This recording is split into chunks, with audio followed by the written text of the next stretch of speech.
everyone, and welcome to our city council meeting. Today is Tuesday, June 18th, 2024. It is 3 p.m. I call this meeting to order. And if we could have the record reflect that we do have quorum. And we have agenda item number 2, our invocation and pledge of allegiance. Will you lead us in the pledge? I'm sorry. Sure. We have our deacon, Mr. Fred Frazier, that will lead us in our invocation. Welcome, Mr. Frazier. Father in heaven, we give you praise and glory on this day, Lord, for this opportunity to be here today and take care of city business, Lord, as we continue to try to move the city forward, Lord. Lord, what we're blessed with, may we be good stewards of that money, Lord, and spend our money wisely and make smart decisions, Lord. We don't want to do anything wasteful or something we shouldn't be doing, but let's try to keep everything moving forward, Lord Jesus. Lord, we ask you to watch over. It seems like we're going to get a lot of rain pretty soon. We ask you to watch over first responders who will be working and those men with the fire department, EMS, police department, plus also the city workers who possibly get called out to the water treatment plant or busted water lines or whatever may happen, Lord. Just watch over our community, our families, Lord. Pray that it doesn't get too bad. We're asking you to watch over those that have no one to check on them, Lord, that someone reach out and make sure that everyone's okay. Lord, just we give you praise and glory, and we owe everything to you, Jesus, and these things we ask in your name. Amen. Amen. Please face the flag, put your hand over your heart, and recite the pledge with me. I pledge allegiance to the flag of the United States of America and to the republic for which it stands, one nation, under God, indivisible, with liberty and justice for all. Thank you. Thank you, Mr. Frazier. Thank you. You're welcome. You're welcome. Okay, moving on to our public comments. I don't see any public comments at this time, and I'll move to City Council. City Council, do you have any public comments, Mr. Molina? No, I have no comments. Thank you. Mrs. Bowen? No, thank you. Mr. Baxter? Just like always, thank you to everybody who showed up today and everybody watching over the internet. Stay safe, and thank you for being our citizens. And I just want to thank everyone for being here. I also, just a quick mention, we do have on our Facebook page a post that does, we had some calls about sandbags. We're teaming up with the county, and just go to your individual precinct and get information from them as to where they're distributing those sandbags. Another thing, we had a retired fireman that we lost, and Mr. Ricky G served our city as a firefighter and was a great mentor to everyone, and just wanted to reach out and say our condolences on behalf of the city, and just to offer a little moment of silence in remembrance of Mr. Ricky G.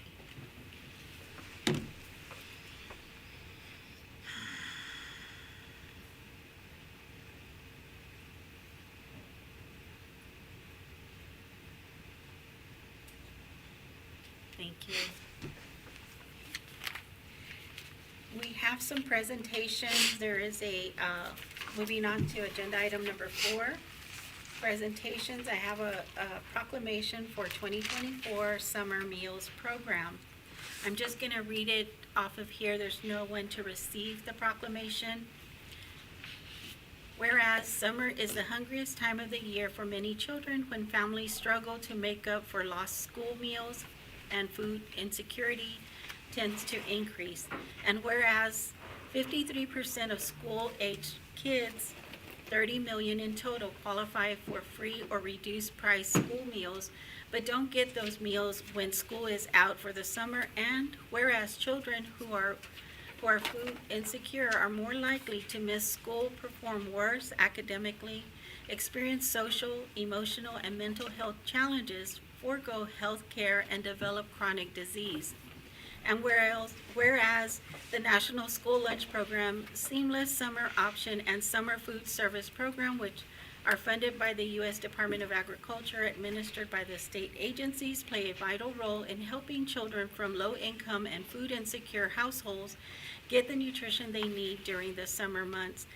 Whereas traditional summer meal programs has historically only reached 1 in 7 kids who rely on free or reduced price meals during the school year, and whereas summer meal programs are most effective when paired with educational and enrichment activities, which provide students a fun, safe place to be with friends and stay active, help curb the learning loss experience during summer months, especially among low-income children, and prepare students to return to school ready to learn and thrive.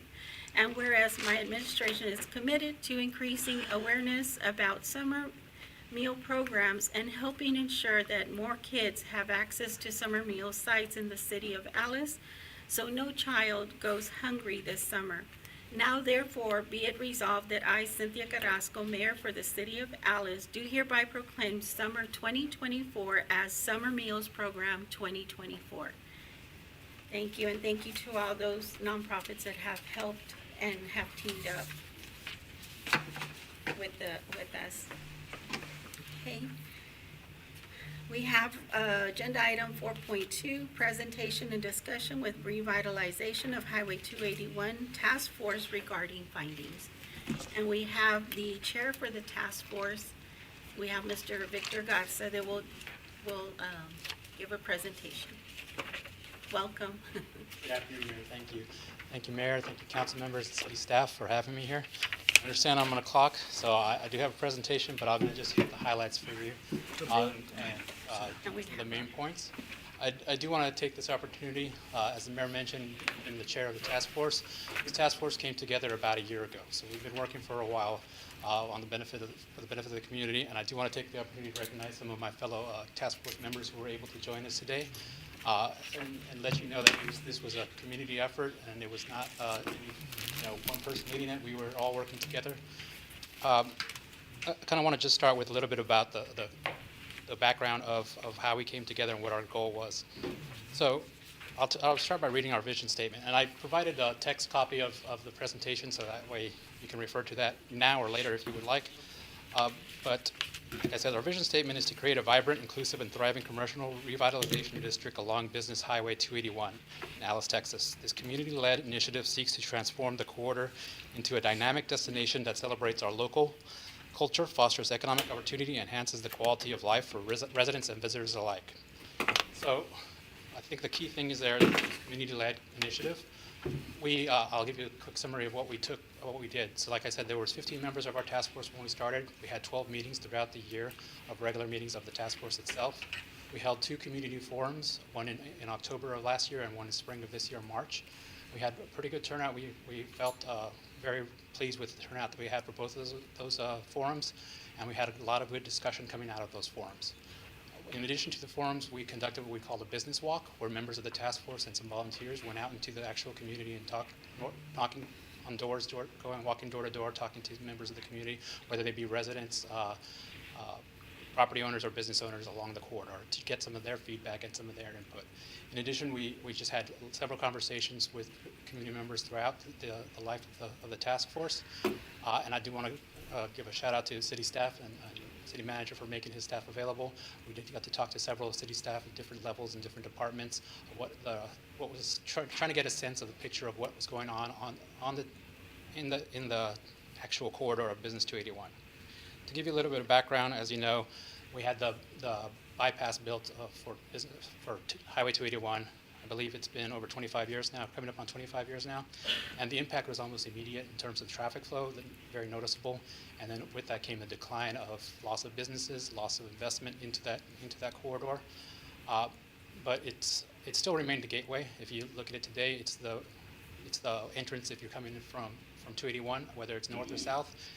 Business 281 is how you get to anywhere in town usually, and you use it to get to 44, which gets our east-west connection, but it is our main way of getting traffic off of the busy Highway 281, the future 69 corridor. do want to highlight some of the research that we did. Like I said, this involved discussions, but we also kind of tried to get a snapshot of the picture of what was going on in this corridor. So some key numbers here. There's 206 businesses in what we call the corridor. They employ over 2,000 people. There's 5,464 residents along the corridor. And the corridor, I do want to note, we defined it, just for the ease of purposes of getting some of this data and some of our goals here. We defined it as everything on Business 281 from Easterling down to Cecilia. So there is a couple of prongs that did not get included in this that would probably jump these numbers. But like I said, for ease of getting data at the census tract levels, it was just easier to follow these numbers. And so there's employee residential population ratio. So pretty straightforward number of employees per resident. So there's 40 employees per residence in this area. Service sector, this represents 67, so 33% of the businesses represent service sector. Those are the things you would think of along a major corridor, right? Gas stations, restaurants, some sort of service that's provided. And 29% of the employees come in from that sector. Retail trade sector, in addition to which service can include hotel and others.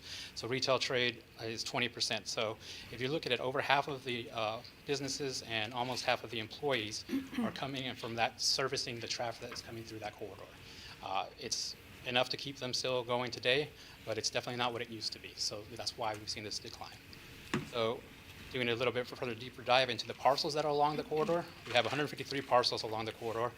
12 of those are delinquent in their property taxes at the time of this research, which is a little dated now. New property tax statements have gone out, new bills have come due, so this number may have changed.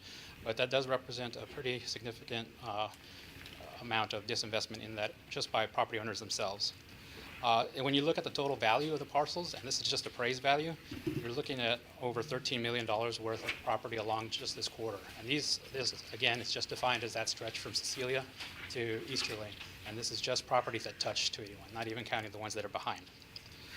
Traffic counts, the latest numbers available is 2022. If you look at the numbers, 8,000 for Johnson and Chestnut, which I had to look that one up too. It's kind of south of, just before the junction with 44.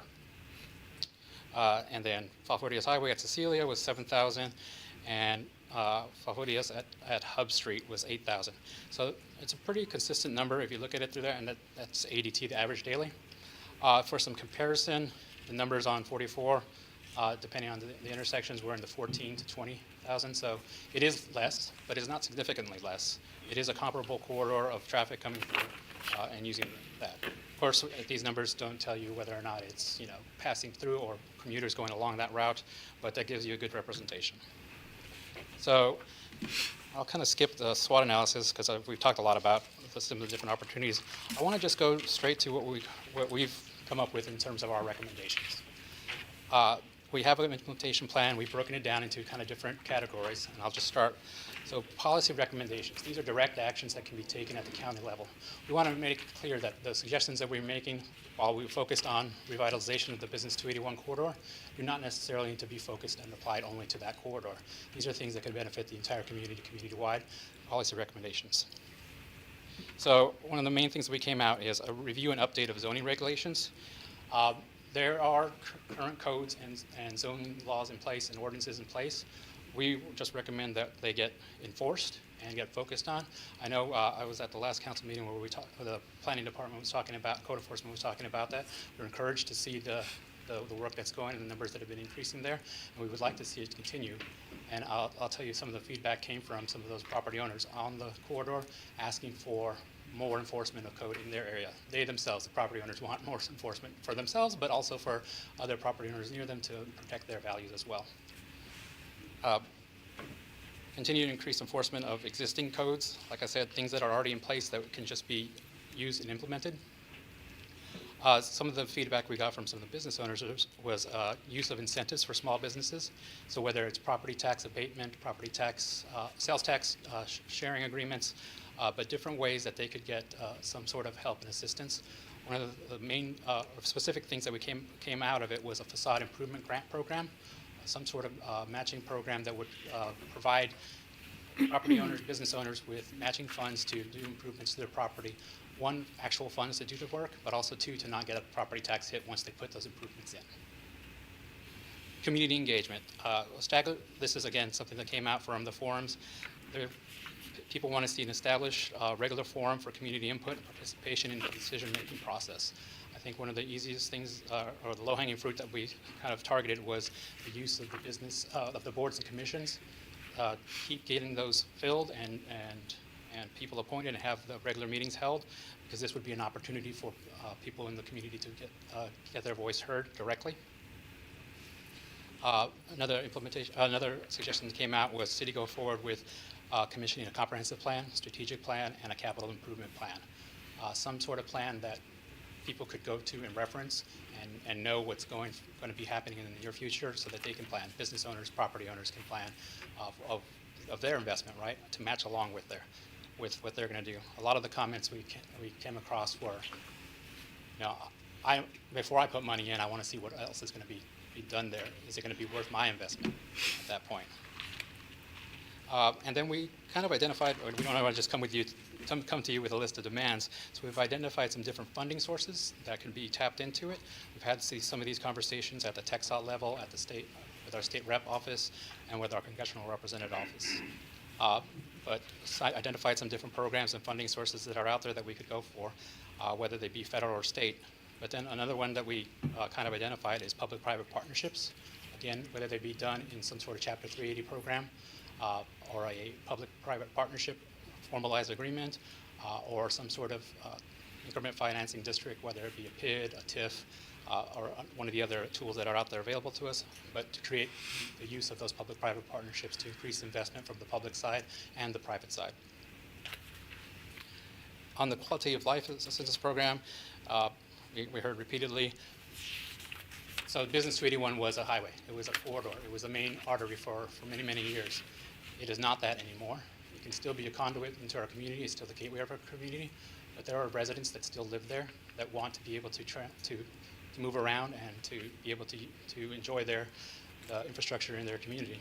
And so we saw not just a request for parks, right, which is continuing and always ongoing, but for better streetscapes, better lighting, better sidewalks, so that people can get out in the community and get about in their community.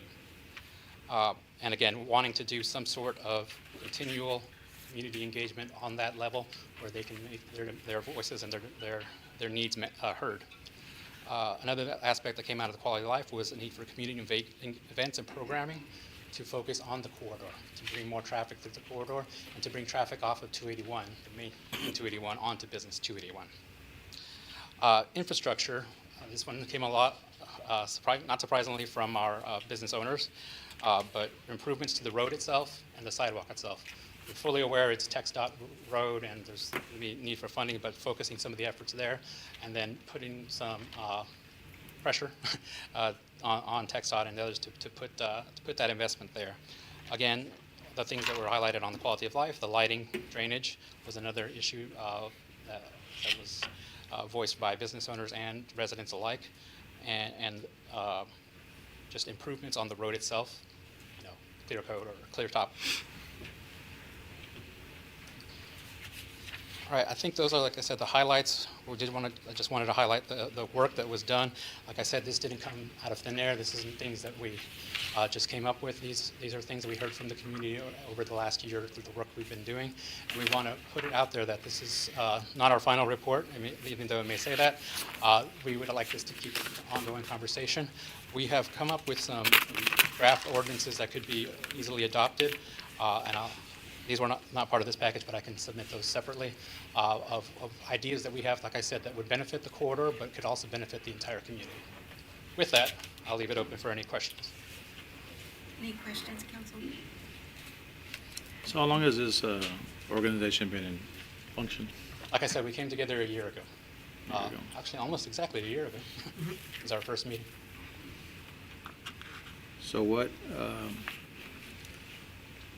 partnerships are you looking to engage with the City of Alice to be able to help us accomplish some of these?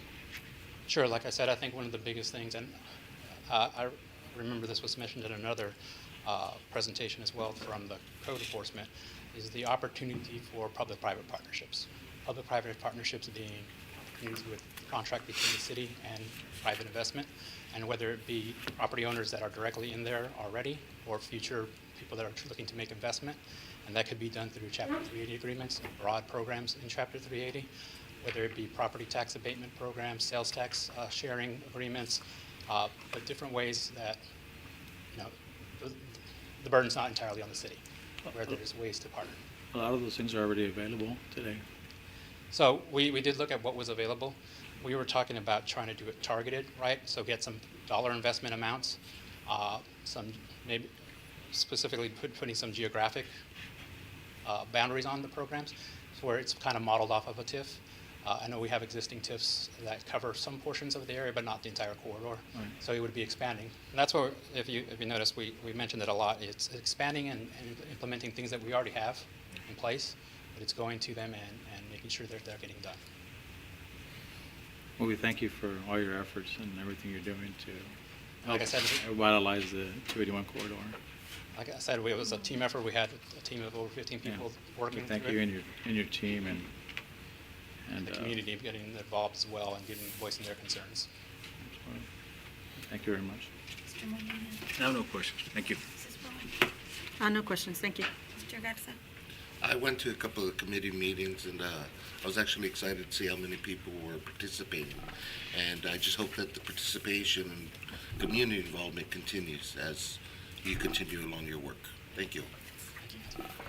And council, there's a handout of a brief synopsis just for your review in reference to the task force and some of the findings, which you just went over real quick. And I know we're crunched for time, so if you would join me down, I would like to just present a certificate to each of the members that worked so hard.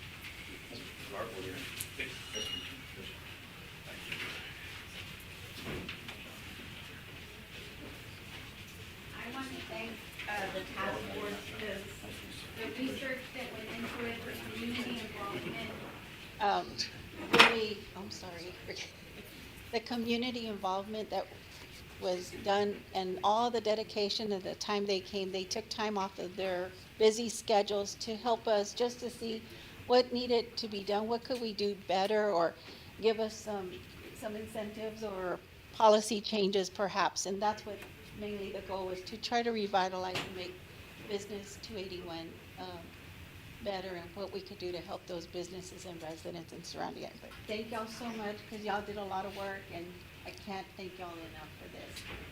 Mr. Gatz, I'm sorry. I'd like to present this certificate on behalf of this city for your volunteerism, dedication, and commitment to the Mayor Cesar Carrasco's Business Highway 281 Revitalization Task Force. Thank you for your, yes. And then, Mr. Aarons, I'd like to present this to you with the pin for the city with the same. Thank you so much.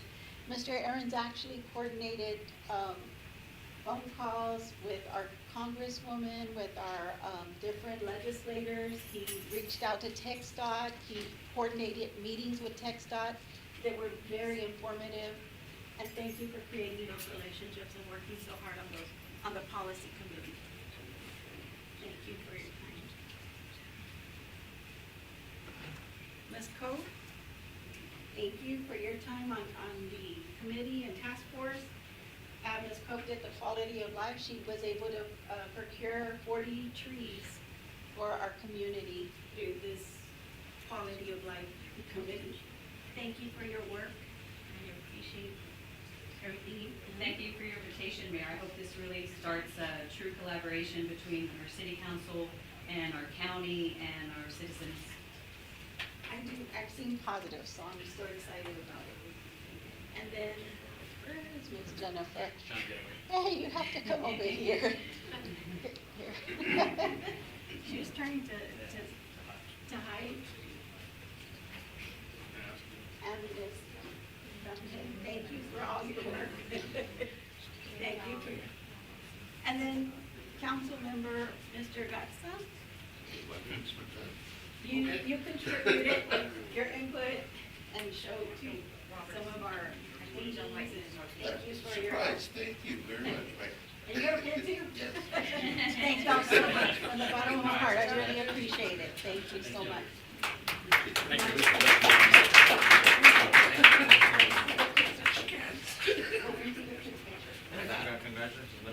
Just real quick. I know. Welcome to being here. Yeah. Okay.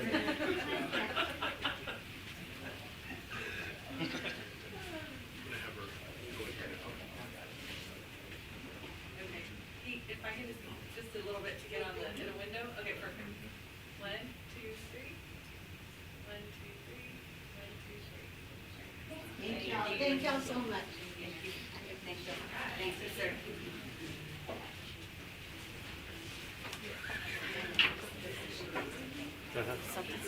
Okay.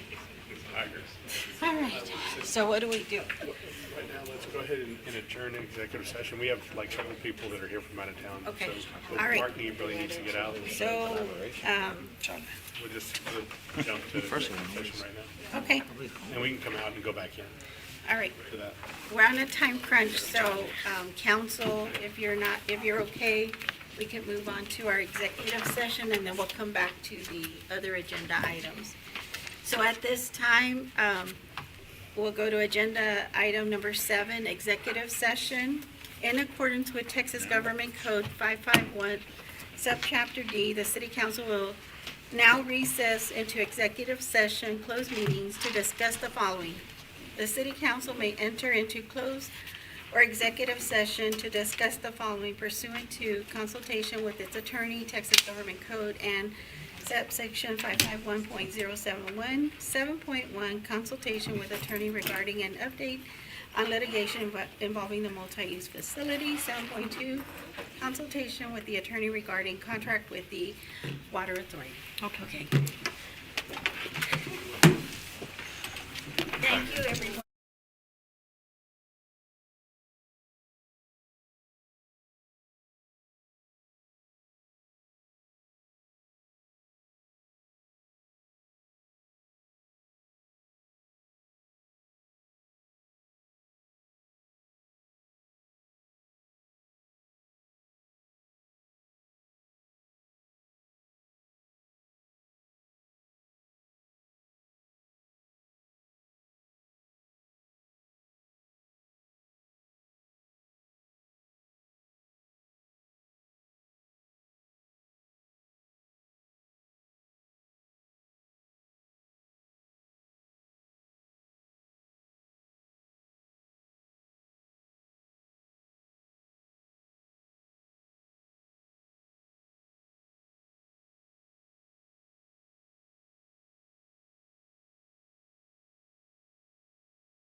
gonna do two. We'll do two and then go, or no, let's do one and then we can do two. Huh? Or just, let's do one and then we can do Ready? two. Ready? Let's just do it that way. Okay. Sounds like who's on first? Who's on Agenda first? item number 8, return to open session. Return to open session and take any action necessary as a result of discussions in preceding agenda item number 7.1 and agenda item 7.2 pursuant to Texas Government Code and subsection 551.071, in consultation with its attorney. Consultations with its attorney, Texas Government Code and subsection 551.071. Okay, 8.1, consultation with attorney regarding an update on litigation involving the multi-use facility. Mr. Lemon, Yes, Mayor, and I'm gonna do it here okay? because I hate that microphone. But as you all have known, for the past 7 years, we have been involved in an arbitration proceeding in regards to the natatorium, the multi-use center, or the MUC, as it's also been known. And that originally it was an arbitration process. Originally we had claims made against the city by the construction firm and the engineering firm, and we filed our own claims against them as well. And we proceeded over the last several years, and with your counsel, with prior counsel, for that, Mayor, you were actually on the council when we hired outside counsel to assist us with this. And where we're at right now is that it has finally come to fruition here. Earlier in the year, we had the arbitration hearing or trial, and an award was handed down. Mr. Esparza participated on behalf of the city. And first, we've been very closed mouth about it, holding our cards to our chest, because it really, given the gossip mill that goes on, and it made it easier for us to act professionally in regards to representation of the city of Alice. And we were given an award. The award that the arbitration judge gave us was $14.25 million. And that is an award against the original engineering firm and then Hanson Engineering as well. Now, through the arbitration process, also the construction company was involved. They actually settled out of the case for approximately $1.7 million. And that money has been turned over, and those settlement documents have been done. And then presently what we have going on is we also have a district court case pending against several of the subcontractors here in Jim Mills County that would not have been covered by the arbitration. The award was given. There has been some legal proceedings actually this week in Corpus Christi, matter of public record in regards to that award. The engineering firms requested that it be vacated. The judge denied their motion to vacate that award. Either today, tomorrow, we anticipate that there will be an entry of that award. And then after that, what's going to occur is that then they have the potentiality of the appellate process, the judicial appellate process, which would wind up going to the 13th Court of Appeals there in Corpus Christi and then potentially on to Texas Supreme Court. We have built a pretty reputable appellate team. We anticipate that the appeal will occur. That we'll know more specifically in those regards in the next 30 to 90 days what's going to happen in regards to any appeal. Presently, the award stands, and we'll just have to go through the process and see. It's kind of one of those things: don't count your chickens before they hatch. But it's reached a point where we felt it was appropriate to have, and you all felt it was appropriate to have this summation, very brief summation, because it's been 7 years of all the ins and outs and whatnot and where we're at, because it's time for the public to understand and know what's been happening. Okay, and I anticipate we don't have any questions, but that was it, Mayor. Thank you. Thank you for that. Thank you. Moving on to agenda item number 8.2, consultation with its attorney regarding contract with Alice Water Authority.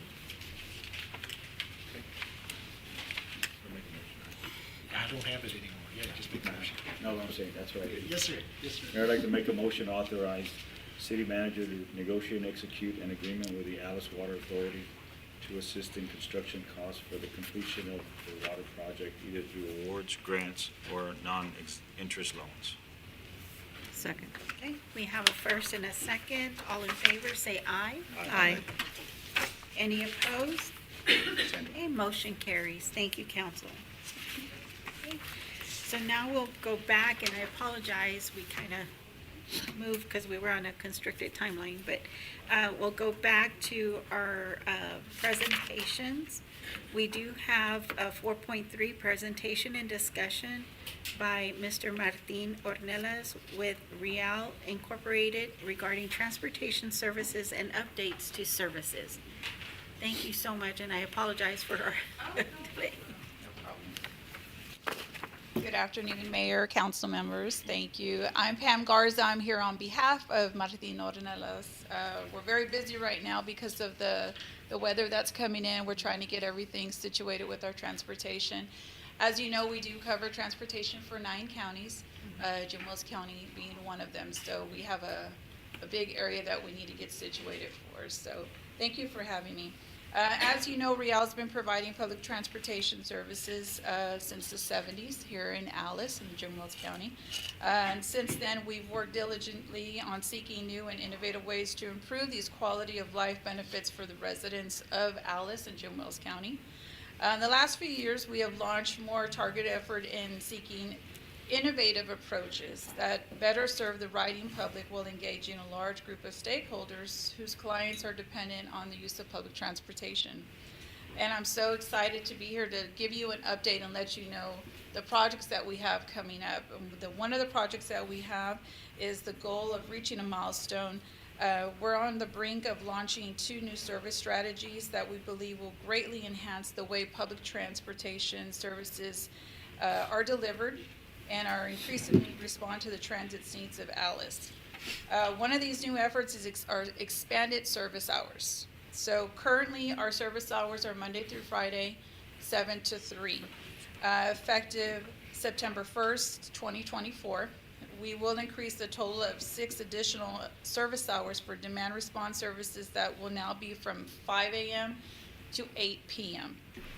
This will certainly ensure that those needing early and late transit services will have options available to them. This is going to be great for patients that go to dialysis and maybe need an early chair time. Individuals that need to get to work early, we can go ahead and assist them. So this is going to be great overall. In addition to these demand response services, we have identified Alice as an optimum location for the launch of a pilot microtransit program to operate between the hours of 7 a.m. to 3 p.m. So this new microtransit service is unique because it's like an Uber type same-day service with no reservations. Right now with our demand response, we ask that you call at least 24 hours in advance to make a reservation for your transportation. This service, the microtransit service, will be in Alice. It will cover the RA area all the way towards Walmart. It will cover all of Alice. And this right here is a, like I said, an Uber type same-day service with no reservations. It's a 30-minute guaranteed response time through simple use of a cell phone app. So very similar to Uber, they will have an app. They get on there and in town if they need to go anywhere, school, work, college, just to go eat, come to pay their utility bills. They can get on the app, make the reservation, and we can go ahead and pick them up. And again, it's a 30-minute response time. We're doing this in 2 locations. We'll be doing this here in Alice and in Rockport. And those launch dates are consecutive. They'll be the same. In addition to doing it in Rockport, we believe that this will truly increase the responsiveness for same-day trips with the identified Alice service area. This is going to be great for residents. The other thing that we're doing is not only the microtransit, but we're also doing the service hours, like I had said. We are going into our 2nd year. We're doing our Alice Food Pantry. Sylvana Molina is here with me. She's the food pantry manager. She oversees that. And just some numbers to give you, we have the pantry every second and fourth Monday here in Alice, and every Wednesday and Friday. So every time that we are able to have a pantry, they can come once that week to get food. We are serving 2,200 individuals in Alice. Households is 848 households that we're assisting. So those numbers speak for themselves. This is an amazing asset. We work together closely with the Coastal Bend Food Bank, their partnership with us. We also work with Alice Volunteers. They're doing an amazing job. We have a great group of amazing volunteers that come out and help us. And so we hope that in the future we can go ahead and continue this to continue to help the residents of Alice and in the need that may be coming. So just wanted to bring you some updates. And of course, we're still working on our new facility that we're going to be building out there on Highway 281 off of 1554. So lots of exciting things that are coming for Real. So I appreciate you allowing me to be here to give you the updates and the transparency. We know what's going on, and I would love to come back and give you some more updates in the next coming months, especially when we do the invite to do the launch for the microtransit. That's going to be a big game changer for Alice residents, to be able to get around and get on the cell phone and go to an app and to book their transportation. A lot of people are in need, and when the heat is out there and you see people walking, with the weather like we have that's coming up, and if people need to get where they need to go, Real is there to go ahead and help them. So whenever we have the opportunity to find ways like this to where we can bring different services to the community, it's a pleasure, and it feels great when you can go to work and you can help people and have the same goals as yourself. So thank you for everything that you do, and I hope that I can be back in a couple months to visit you again and give you some more updates. Council, do you have any questions? Mr. Beltran? What were the hours again of the micro? The microtransit will be from 7 a.m. to 3 p.m. And then with our expansion on our service hours, that will be from 5 a.m. to 8 p.m. And Start- both of those will start in September. September 1st. Okay, thank you. Yes, thank you. Hi there. Hi, Mr. Molina. I was just asking, just a real quick question and just kind of naive, but like, how does somebody like get on, I guess get the information as far as like how to kind of get around, or Yeah, do they have to, is absolutely. there like an eligibility for them or no? Or? I'm glad that you asked that. No eligibility. This is public transportation. And the misconception that people have is when they see our units, they think it's for senior citizens or maybe disabled. The plus side to that is we're public transportation, but all our vehicles are ADA accessible. So if someone needed to use the lift to get up, even if maybe they have bad knees and they don't feel comfortable using the stairs, they can use the lift as well. So what I do at Real is I do more like my department is called mobility management. So what we do is we do like public relations. We go out, we do travel training, because there are a lot of people that maybe they used to drive all the time, and now maybe they have vision problems, they don't have their driver's license anymore, whatever the issue may be. We do travel training. We teach them how to make the reservation. We have an app, they can go ahead and make the reservation online. We show them the units, we take the bus out there. We do travel trainings at school.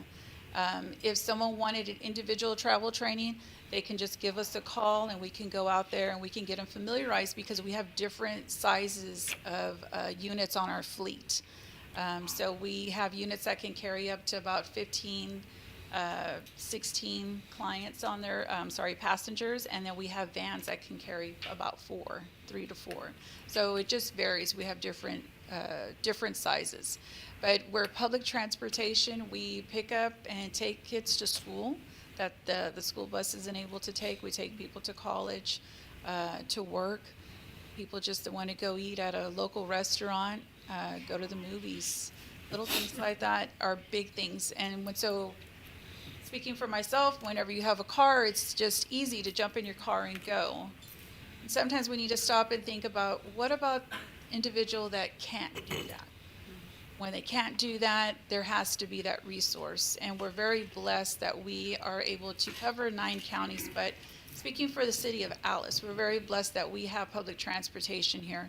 Why can't citizens here in Alice have the same resources just because you don't live in a big urbanized area like Corpus Christi?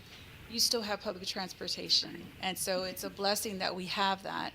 And so we feel great that we can offer that along with all the other things that Real does, the public transportation.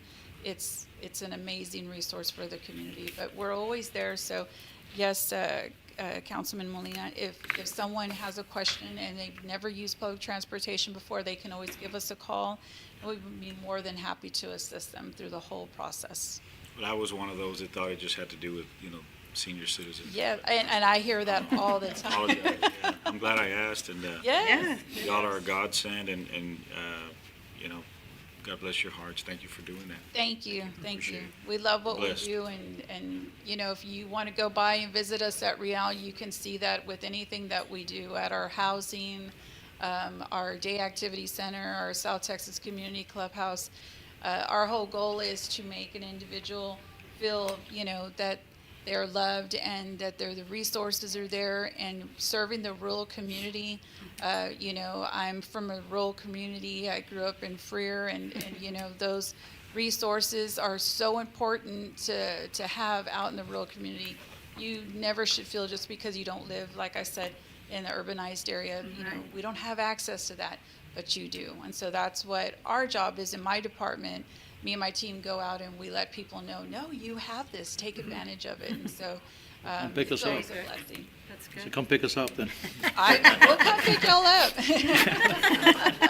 Thank you, Pam. But Appreciate it. lots of good things coming, and so like I said, I'd love to come back and give you more updates. But this is just an update, and Ms. Ramos and Martin, they send their thank yous to all of you, and I know y'all are very busy too with the weather that's coming and getting things ready for the city. So thank you, y'all be safe, and thanks for having me. I'm gonna Thank you, see Jake. first. Yes. Oh, Ms. Bowen, do you yeah, have real any- quick. Yes. Yes, thank you. I mean, he's right. Y'all are godsend. I know back in the day, way before I was even on city council, the Real picked us up with the Chamber of Commerce, and we went for a tour of the city of Alice in a Real bus. It was interesting. The very first time I've ever been on it. Yes. But, yeah, y'all are awesome. Just seeing you guys around town, somebody at HEB getting down, it just brings joy to our hearts that, that service is there for them. Because otherwise, like you said, they would be walking. Exactly. Or, looking for rides from somebody. Yes. Or waiting for somebody to have time to take them. Exactly. Real quick, we didn't mention, we talked about elderly and all that, and that it's open to the public, but what is the cost? I mean, how do they know the cost, and how do they pay? I mean, So the for the cost services. varies. In town, just to give you an idea, in town, inside the city limits, it's $1 one way. Okay. So it's very affordable. $1? $1 Oh, one way. So, and it breaks my heart when I see people walking in this, 102 heat. Lately this week, it breaks my heart because it's $1 one way. I did not know that. Okay. So it's And- very affordable, and we cover 9 counties. So we go into Corpus Christi if they have a doctor's appointment. We go all the way to Jim Hogg, to Hebron, Duval. We go all the way out to Freer on the west side, and then we go up into George West, Bede, Refugio, San Patricio, Aransas, and like I said, we'll be out there in Rockport. So, and we go into Nueces. So just the area, we cover such a broad area. Yeah. And it's very affordable. It's very affordable. Paying, they can call and they can pay over the phone. We actually have a lot of riders that are on a subscription. Oh. That maybe we take them to work, and so they pay like a month in advance, That's for the great. month. And so we have a lot of different plans that, we can help them out with. And then also with the app, they'll That's be what I was able gonna to ask go about the on app. and they'll be able to pay. So the Uber works the same way then? It will be very similar to Uber, That's wonderful. and it'll So be excited. for Alice. I know. I can't wait it's for you to so come back in 3 exciting. months and. We're planning on having like a little launch party to let the public know, us and we know. need everyone's help to to spread the word that this resource is coming to Alice, and so that way more people could take advantage of it. It's definitely good. Thank you so much. Thank you. Yes. Thank you, Mayor. Mr. Sandra got one of my questions with the price, so that's great to know. Another part, how, and you kind of did touch on this, how far can somebody actually go using your services? And what would the fees be like that, especially if it's, say, out of your area? Like, we have a veteran that wants to go to the Audie Murphy Hospital in San Antonio or something, and they really can't find anybody. Would they be able to rely on you all? Yes, so we do trips. We have certain days that out of the month that we do trips to San Antonio and to Victoria. So, and those are certain days that we do that, so they would just have to give us a call, and then they can go ahead and set that up with us, and we could take them. Yes, Awesome. and we work very closely with their veteran services officers, in the different counties that we serve. That way we can help each other, because again, we have the same goal, and a lot of the veteran service officers are able to get the transportation for the veterans that need to go to the doctor's offices. But if they're not able to, that's where we come in to see if we can go ahead and help. Well, every time I've taken my father out to the VA clinics and Fort Prison, I always see a Real van out there, so it's pretty neat to see. Yes. One last question. Say your 24-hour advancement, is that in stone? And the reason why I ask that is perhaps somebody gets a call that morning from their doctor's office saying they have an opening, if you can make it in.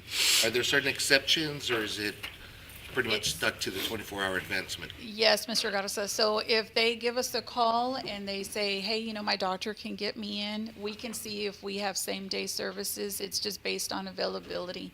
So they just give us a call. And most of the time, and I don't want to make promises, and I know this is being recorded, but but if they call, we will try our best, because, we want to try to help everybody. And it's, and we try to work things out as much as we can if we can fit them in. But it is based on availability. Yes. Well, I appreciate you and everything you do, and Thank you you had so mentioned you were from Freer, so a little shout out to Liberty Cafe. Oh, yeah. Venus is bad. Yes, absolutely. Been there for a long time. Thank you so much. Thank you. Appreciate Thank you. Thank you.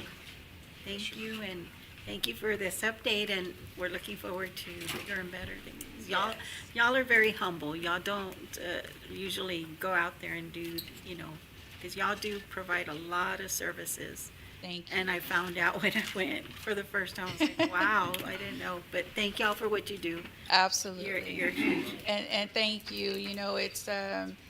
It's a blessing when I know I can just email Nellie and you and know that we have your support, and if we have something coming up, and you're always there to support us. So I want to extend the gratitude from Real, that we know that y'all are always right there for us. So thank you. Yes. And again, doing great things together, and hopefully we can continue to do that. So thank you, Thank all you. of you. Thank you.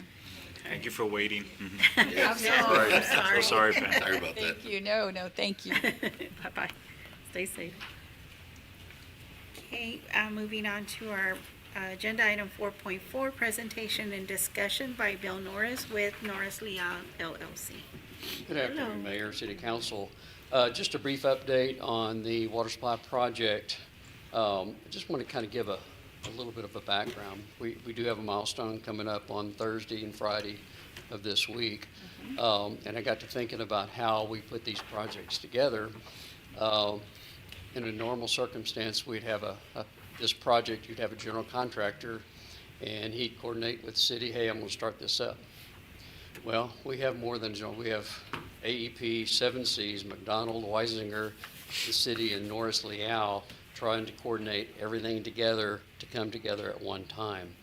And it's not that it just makes it a lot more complex, but you end up saving money when you do it this way. But this is a little complex, and then you've got two money sources, one that's fast and one that's slow.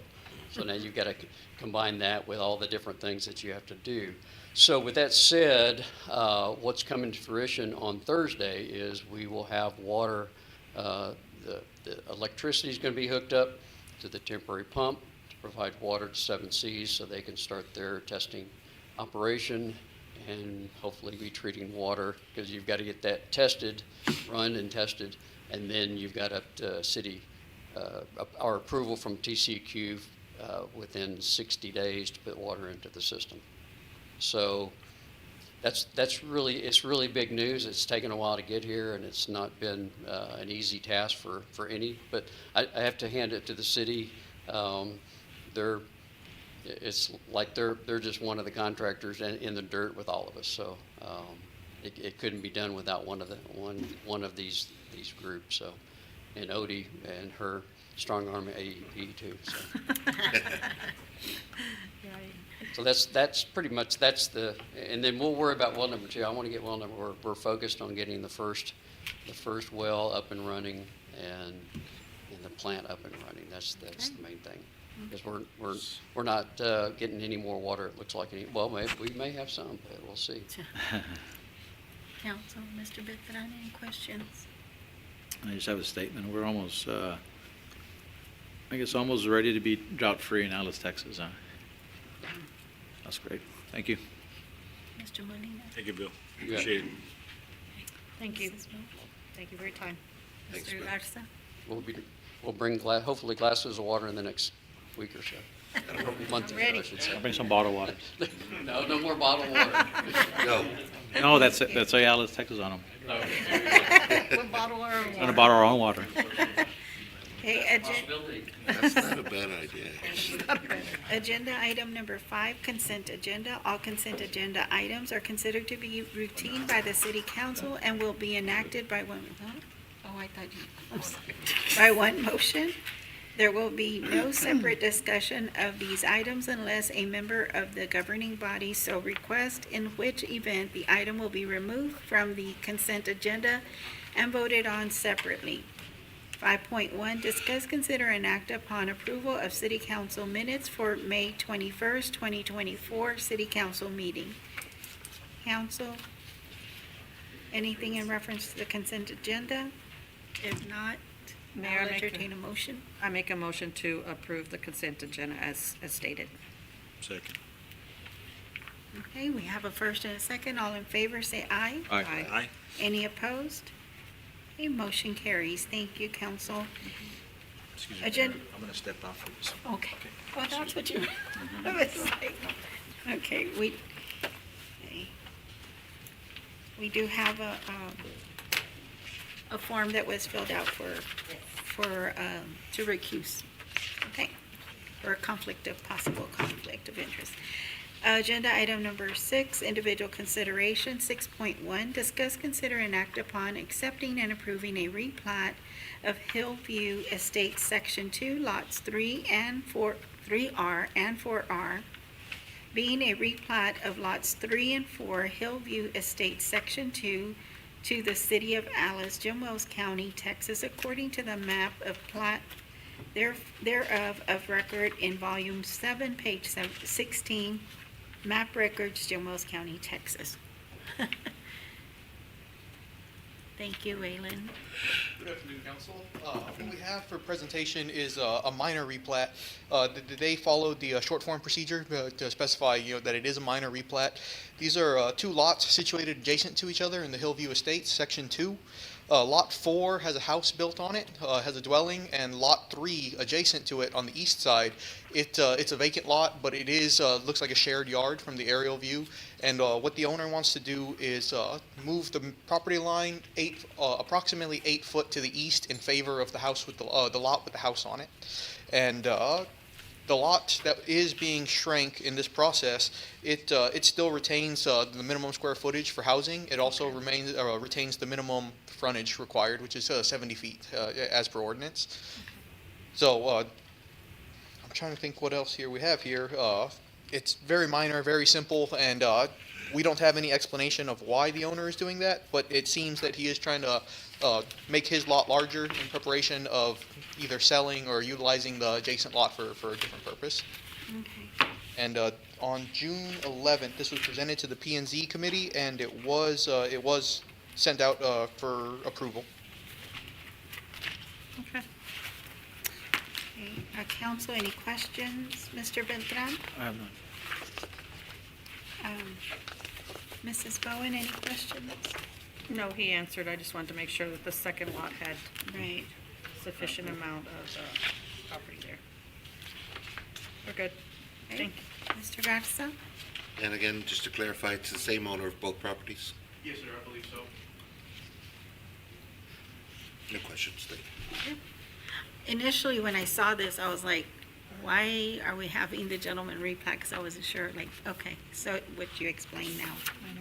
Okay, and you said the frontage for the one that is being reduced is, what is the dimensions on that? Because I can't see right now, sorry. Yes, ma'am, it's I gonna can't be, remember. I believe 72 point, I believe the map is hard to read, but I know it's around 72 foot. If we round it down, it would be 72 foot, and our minimum frontage is gonna be 70 foot. And the minimum square footage requirement we have is 7,000 square feet, and they meet that, Okay. quite a bit extra. Okay. I appreciate it. I just couldn't see. I was like, The printout is kind of hard to read. thank you. Council, if there's no further questions or discussion in reference to this agenda item, I'll entertain a motion. May I make a motion to approve a plat of Hillview Estates, Section 2, Lot 3R and 4R being a replat of Lot 3 and 4, Hillview Estates, Section 2, to the City of Alice, Jim Wells County, Texas, according to the map or plat thereof of record in Volume 7, page 16, map records, Jim Wells County, Texas. Second. Okay, we have a first and a second. All in favor, say aye. Aye. Okay, any opposed? Okay, motion carries. Thank you, council. Mr. Molina can come back in. 6.2, conduct a public hearing to discuss, consider, and act upon approving a contract with Lineberger, Goggin, Blair, and Sampson LLP for the collection of delinquent municipal court fees and fines, and discuss, consider, and act upon approval of document title action approving contract with Lineberger, sorry, my tongue's getting, Goggin, Blair, and Sampson LLP, and adopting a resolution authorizing the statutory collection fee. Okay, so we will, at this time, open the public hearing. It is 5:24 p.m. Anyone wishing to speak in reference to this agenda item is welcome to step forward at this time. Mayor, while we're waiting, this is a continuation from our last agenda and the presentation they gave, and we just had some wording difficulties on the agenda item last time, so that's why we brought it up at this meeting. But from our standpoint, we're recommending approval of the contract. Okay. Council, any questions or discussion at this time? Can I just add, I'm sorry, Robert with Linebarger. And I know we were here at the last meeting, and we had Gracie, coordinator, Stephen Fine, and Joanne. I just want to make sure we do this correctly, because the legislature changed the way that we are awarded contracts. So you need to act on the, first, the action approving contract with Linebarger is number one. Number two would be approving the contract. And then three would be the resolution approving the 30%. That is something we've already done, but Mr. Salcedo, who is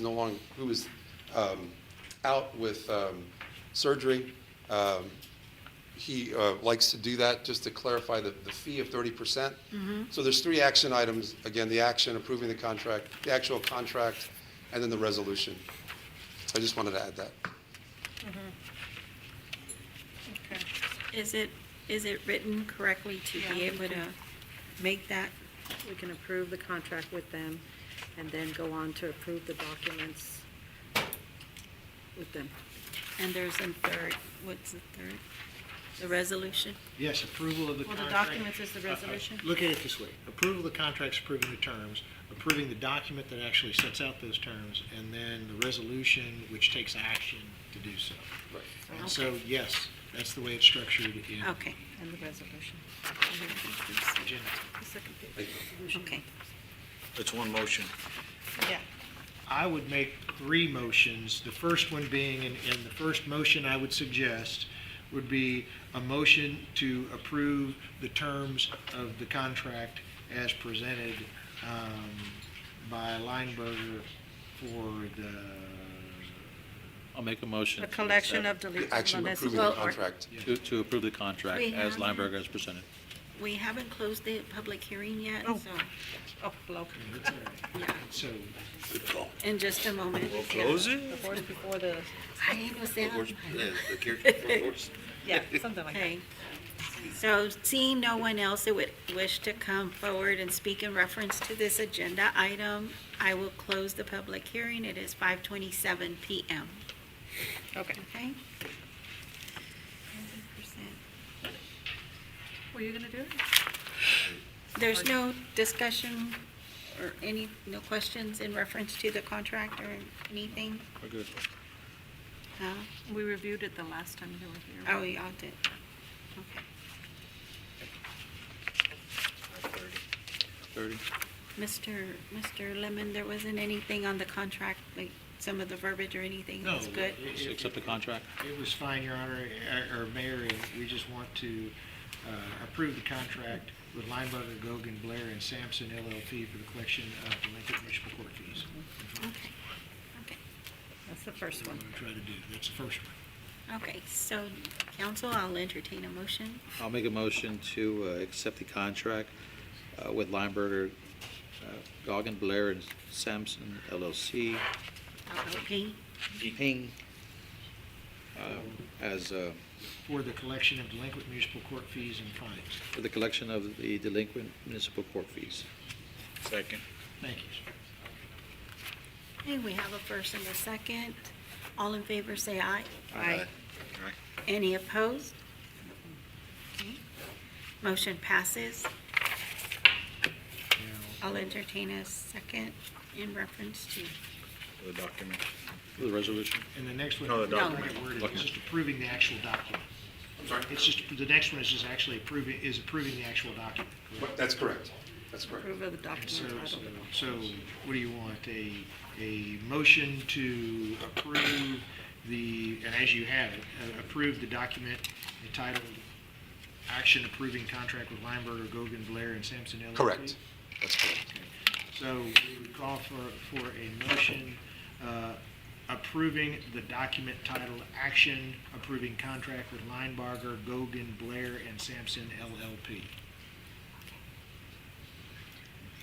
Motion as Make a stated. motion Yeah, as motion stated. stated. The first There you one go. is approving the contract. Yes? yes. This is now the action. Okay. Okay.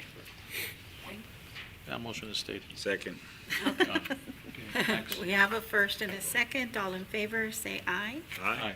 Any opposed? I am sorry. Oh, not to oppose. One more. Motion carries. Thank you, council. Now we move on to the The resolution. last one is just adopt a resolution authorizing the statutory collection fee. That's correct. So moved. Second. Motion. Well, Okay, so, okay. Make a motion. Your second? Okay. Fine. You were second, okay. Whatever. okay, it don't matter. Hey, we have a motion by Councilmember Bowen, and then second by Mr. Beltran, Mr. Beltran, and all in favor, say aye. Aye. Any opposed? Okay, motion passes. Thank you so much. Thank you So so much. everything's covered, right? We're good? Okay. Okay. Well, it wasn't that Sorry, hard. sorry for having to make you wait. Thank you so much, y'all. Thank you. Bye. Bye. Take care. See you Thursday. Y'all stay dry. We're gonna try. Okay. 6.3, here's status report on May 2024 month-end financial statement, summary of funds, and delivery of May 2024 check registers. Good Welcome. afternoon. Thank you. Council, welcome back, Mayor. We won't take up too much of your time. I know everybody's been going through a lot. Financials for the 8th month ending May 31st, 2024. The general fund revenues are $8,547,463. Our property tax budget was $1,954,419. And year-to-date, we showed $2,552,393 is collected. Sales tax was budgeted at $4,720,000, and we are showing $3,350,104 through March. Exhibit C, we have our sales tax budget versus actual, and this includes the month of April. April's collection was $536,730. 2024 budget was $4,130,000, and we have an actual of $3,886,834. Just to put that in reference, we budgeted 590, and we're looking at about 555 for the first 8 months is what we've been receiving. Exhibit D, we have our actual of 2024 versus last year, 2023, and we're about 400,000 below that mark. Exhibit E, we have our general fund expenditures. Year to date, we have expended $9,843,186. We like to be at about 67%. We've spent about 69% of our budget. Exhibit F is our revenues versus expenditures for all funds. Our general fund, we show a negative $1,295,724. Again, if you put in the 2 months of sales tax 1.1, we're looking at only at about a $100,000 miss for this part of the year. Just the general overview of where we're at right now. We've been in discussions with city manager. We're being proactive, like I talked about the last month. We're cutting back on overtime. We're looking at fuel savings, what we can do there.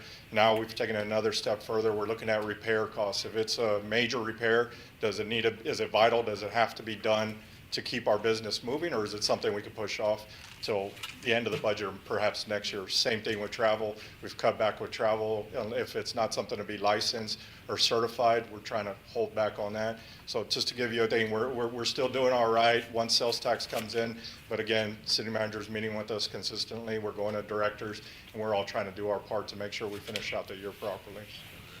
So those are our financials at this point. Council, any questions? Mr. Mercado? I'm good. Mr. Molina? I'm good. Thank you, Gabriel. Mrs. Bowen? No, thank you. Thank you. And you're a wonderful team. Mr. Garza? I'll just keep it quick. I noticed we spent a lot on background checks. Were we hiring? Because I still see that we're spending a lot on temp services. Temp services, well, it just depends, because some of our guys, like on streets and maintenance and correct, a lot of our staff is temp. On code sites, we do have temp crews, so it's not a matter of we're not hiring or bringing in. That is how we function. That's how we staff the department. So basically, that way, say for instance, codes, if it's a time of year where we're not going out and cleaning actual properties or anything, we can let those temps go, we could come back on hours. So the directors felt that was a better way to staff them. Same thing with streets and maintenance. If they're working on some of these grants or something, if we don't have that funding, if we don't have something with temp service, we're allowed to cut back on those hours a lot easier than we would if it's a regular employee. But is the city hiring? Is it hiring? We're trying right now. That's another point of communication right now. We're trying to hold back. If we do have an open position, we're looking at it on a case-by-case matter. We haven't done an all-out hiring freeze, to answer your question, but we're looking at it. We're taking it case by case. If we do have, we're not opening up a new position at this point in time, but if there's a position not filled, we're having communications about it. Also, I was noticing we're renting a dozer at the landfill. Yes, sir. It's one of those, unfortunately, I wish Mr. Guetta was here. We have a dozer that, I'm not a mechanic, I apologize, but the engine had some serious, and to replace it, we are still not at that number that we're saving money by renting it, and we're also in contact with that vendor to say if we can use that rental towards purchase, if we can get a discount. So we're having that constant communication. We're trying to see what we can do to work that out. But yes, sir, we are renting a dozer because we have one out. And the only reason why I noticed it because of the fuel costs. Right. And of course, I'm going to ask. We're paying for the fuel for the rental. Yes, sir. But are we using red diesel? That one, I don't know if it's off-road. I'll find out. That dozer's off-road. I mean, Off-road? Okay, we're that's using that awesome. at the landfill daily. Yeah. And they qualify. It's off-road. I'm down. Can you do some red dye? Whatever works. You up and take it Whatever out there. works. As long as we can save per gallon. Too funny. No, I guess that's going to be it for now. If I think of something, I'll come bother you. And I just had a few questions. I know, and you answered some of them, because it is very concerning to see Right. all the repairs we've had. And I know it's not something, we have an aging fleet. Right, we have an aging fleet, yes, ma'am. So I see that it is gonna happen. But some of those things that I've asked in the past, just kind of wanting to know, like how we're tracking, some of the repairs. Is it outsourcing it versus, when we have had a mechanic in-house? I just want to. We are looking at the problem we have with that when we look back at the data. It's been so long since we've had a major mechanic in-house. So to compare the prices, what we were paying in salary to get an in-house major, Now, mechanic to yeah. work on these big items, we would have to, we couldn't compare to the years when we had Right. one. Well, and- So we are trying to do that. And a lot of the work that happens with the heavy equipment is, there's computer work and diagnostics that has to happen.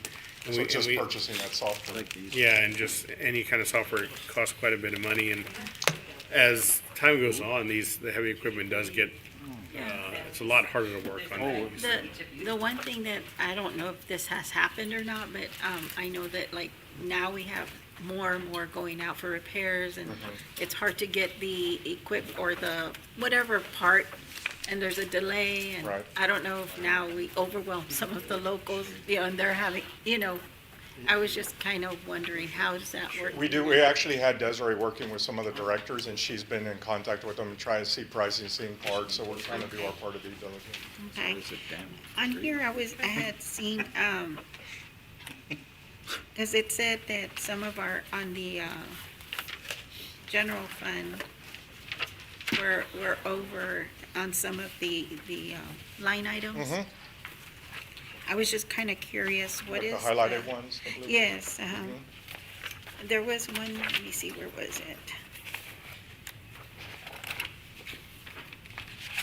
I was just curious about so we needed repairs on a tower, or what was that? Is that with a grant money? No, it wasn't with the grant. That's, Chief can talk to, it's basically emergency management. It was a system, the radio towers that were unexpectedly repaired. Yes, ma'am. So we've encountered an aging tower. We've inherited an aging tower. So we've already replaced the wiring. We've also had to replace some of the equipment.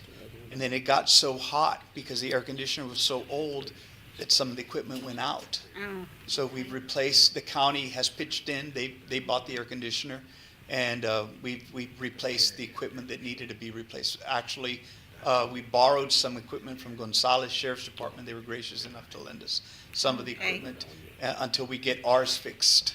oh, So, I mean, if It's we don't just get them something fixed, we that, have no yeah. radio communication for Correct. police, fire, or ambulance. right. So that's why we've done it, ma'am. I was just curious what And it we are was. seeking funding through that mid-mod. We do have some of that earmarked to help. To offset some of Yes. that? Okay. So we do have that through the MOD, and then we've also, 2 grants that we've gone out for to try and upgrade our system. Okay. But it is similar to our fleet where it's aging equipment. Yes. And on the overtime for the fire department, is that also something that we would be reimbursed through a grants or anything, or? Very small amount. They worked on a TIFMAS, but it'd be very minor. It wasn't like the years past where they were out there for quite a bit. This is not reimbursable. Not on the fire side. On the police side, yes, ma'am, some of that is reimbursable, but fire side, no. On here, it said inspections has expensed, I think it was 60, I can't see it was over, a little over. Mhm. But it was That's just- basically for when we have plumbing inspections, building Okay. inspections, and so forth. Okay, And that's something we're looking at for our fee This is schedule and it. everything, because a lot of those, it should be, I mean, I think best case scenario, it pass should be a wash or pretty close to it, but we'll be looking at our fee schedule come budget time. okay. And then the codes department, it said also due to contract labor not budgeted, temp help and outfitting units. I was just curious as to. The contract labor is two different parts. I'll speak to the outfitting units. It's two units that codes received that we bought from the Oh, DPS. And to that was cover. there was cost that wasn't expected to put on. Okay. They got them wrapped, they got lights on them, they got them up Correct. to code for Okay. city. The other part for the contract labor and temp help, that was for the help that we had that I think the main goal she had was helping with Lime Garter and getting all our past liens and all that information. I believe is how it was presented to me, where she worked on getting all that reporting done and caught up because it had been kind of. Yeah, that was part of trying to get everything caught up on the liens, and we had her for almost a year, getting getting all that paperwork transferred over. Okay. On the miscellaneous, on solid waste, it says miscellaneous revenue, what was that from? It was 170%.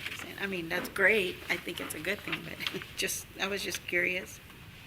We looked at that one. scrap metal. Oh, there. So they'll- Oh, okay. Okay. All right, and then you talked to us about the dozer and the equipment out there and some of the. He's one of them to a point. It's He brought me a various. repair bill for the, what do you call it, God, I can't think of the name of it, for the, I can't think of it now that I'm on the hook. You're talking about the 14,000 Pneumatic? for when they do construction, the bins, the roll-offs, I'm sorry. I Oh, drew okay, a the roll-offs. blank right there, I was like, God, I can picture it. I apologize, but that's something in there. I mean, we don't have the revenue bringing in on that side of the business, so we've that's one of them that we said, let's put it off to the side for now. We don't need to invest that 14,000 for the small amount of revenue we'll get back in return, so that's an example of that. Okay. Slacking, Gabriel. Uh-huh. Okay. And then, I think some of the checks, like I said, it was a lot with repairs. There were some really big ones, and I was just, what was that for? Hold on, let me see. While you look for that, can I ask two questions? Hey. They're hungry, they're gonna get out of here. 45, son. They're quick, I promise. And just in your opinion, and this is an opinion question, with the fire department overtime, do you think if we could allow volunteer firefighters back in, that would help us? Or would that be too big of a liability? That's gonna be civil service. That's, yes. We shouldn't even be discussing. Yeah. Okay, forgive me. Did you want to sign up? The other part was the airport funds. Is this putting into consideration that the other entities are paying their part, or are we covering them? We're covering them at this point, but it's budgeted that we're hoping that, we'll get some. We're gonna have discussions with the Commissioners Court during our budget about how that split should be. And that'll happen in August. Thank you. I promise, that's it. There was linen at the snack bar. What linen are we, Say that again? linen at the snack bar? Oh, it's for Some of the tape, I think or- he gets towels and then also the rugs. Oh, the okay. rugs. Okay. All right, we talked about the extra help. It's not in the and- memo, the description? It's snack linen, snack bar linen. No, Yeah, unfortunately, that's all. You just- it's a work in progress still to do. clarification. Yeah. Okay.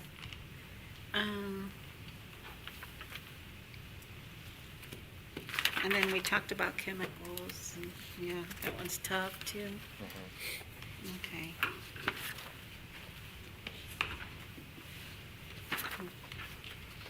I'm sorry, you guys, I know you want to get out of here. I'm hungry too.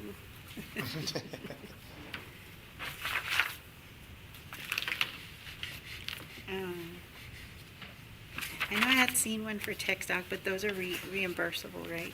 Through with that. Say that again? TxDOT, Thanks, Doc. Yes, That ma'am. The water line, reimburse us, yes, that's right? all reimbursable. okay.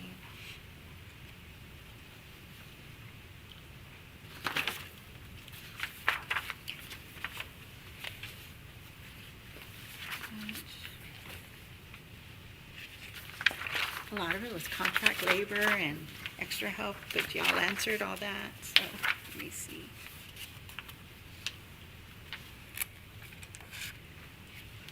the pollution liability policy, that's just something we renewed, or? What was that one on? I'm sorry. That's all. Yeah, That one was Yeah. 174132. ARC is the one. Is that it on the end number? Okay. You said 1741. That's for the permit, the Metric permit. Oh, okay. Underground storage tank. Yeah, Oh. AMCO. And then what was the 174113?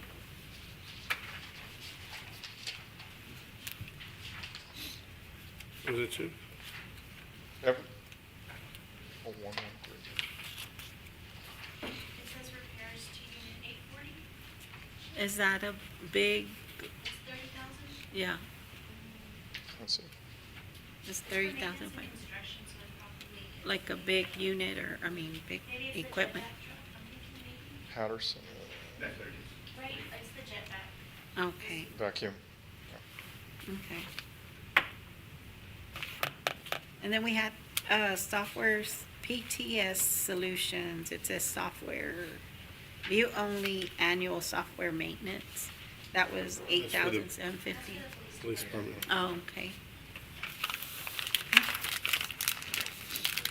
Said it's a police department, okay. Then we'll say that for everything. Now we know. I'm just Yeah, kidding. right? And then, no Wait till problem. Patrick hears the drill and he said, I'm just kidding. I'm telling Patrick. Hey, Patrick gets a lot. We tell him yes. Patrick gets a lot. We tell him yes. We love him too. You don't, he just takes it, He right? takes it. He takes it and announce later. Good. Okay, so Chemtrade, I think that's, let's see. You're hungry too? Yeah.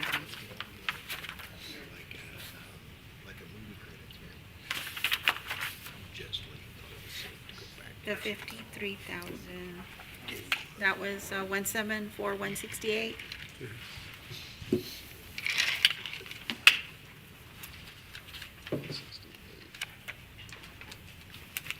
That's another, yeah, their license plate, what is that, RL? Oh, that's Hardin, that's for the. I was gonna say license. I'm sorry, that's Hardin and Associates, that's the vendor that's helping us with lead and copper, with inventory for lead and copper. Oh, They're the okay. ones that are doing that, and they're almost done with Okay. that. Gosh, that's expensive, right? That Is that hopefully through a will be grant? reimbursed. Will be reimbursed, Yeah, that's what hopefully. we're applying for, yes, ma'am. Okay. And then the 174,177, that was just for our maintenance to clean up and stuff? Yes, Okay. that gentleman does a lot of the brush cleanup for us. Okay, Yeah, so that's the difficult maintenance along the riprap that you have to do a lot by hand also. And then, there was a crew of people out there, okay. cleaning that. Several areas of the levee. So the rollout dumpster supply, and it shows 32,747, it's 174,182. That's for the replacement. No, those aren't for roll-offs, those are for They were- the big well, it's commercial different. bins, the bottom, yeah, it's for replacing, Okay. and you know how they Yeah. basically rot out, or the walls, or anything we have to. Okay.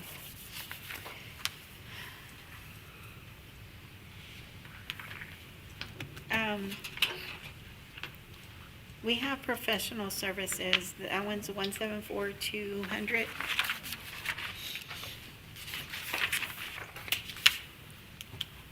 TCEQ? Is that what the, yeah, Yes, ma'am, the different Yes. fees. permit solid waste, Mhm. is that? A little over 7,000. Okay. I think that's it. Thank you, Gabriel. Yeah, I think that's it, that's The other one's magic, I'm sorry. Oh, I'm here, we're here, you can always ask us for it. Okay.